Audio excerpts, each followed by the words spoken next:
निकाल।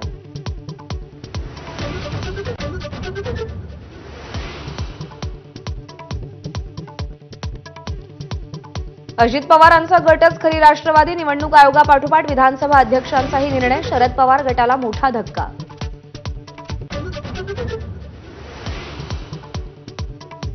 राज्यसभा निवडणुकीसाठी महायुतीच्या उमेदवारांचा अर्ज दाखल, मिलिंद देवरा, प्रफुल्ल पटेल, मेधा कुलकर्णी, अजित गोपछडेंसह अशोक चव्हाणांनीही अर्ज भरला।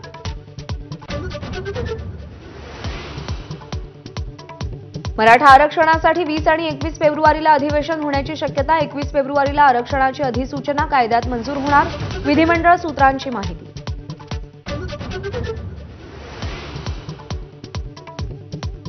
हायकोर्टाच्या आदेशानंतर मनोज जरांगेंकडून उपचार घेण्यास मान्यता, डॉक्टरांनी सलाईन लावलं, मात्र जरांगेंना अशक्तपणा। वाशिम आणि हिंगोली जिल्ह्यांमध्ये अवकाळी पावसामुळे मोठं नुकसान, वाशिम बाजार समितीमध्ये विकण्यासाठी आणलेली तूर भिजल्यानं शेतकरी चिंताग्रस्त।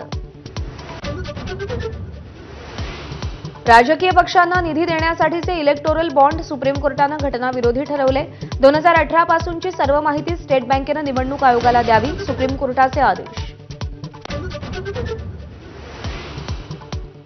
अमिताभ आणि जया बच्चन यांच्याकडे 1,500 कोटींपेक्षा अधिक मालमत्ता, 100 कोटींची ज्वेलरी, 17 कोटींच्या गाड्या आणि 130 कोटींचा बँक बॅलन्स।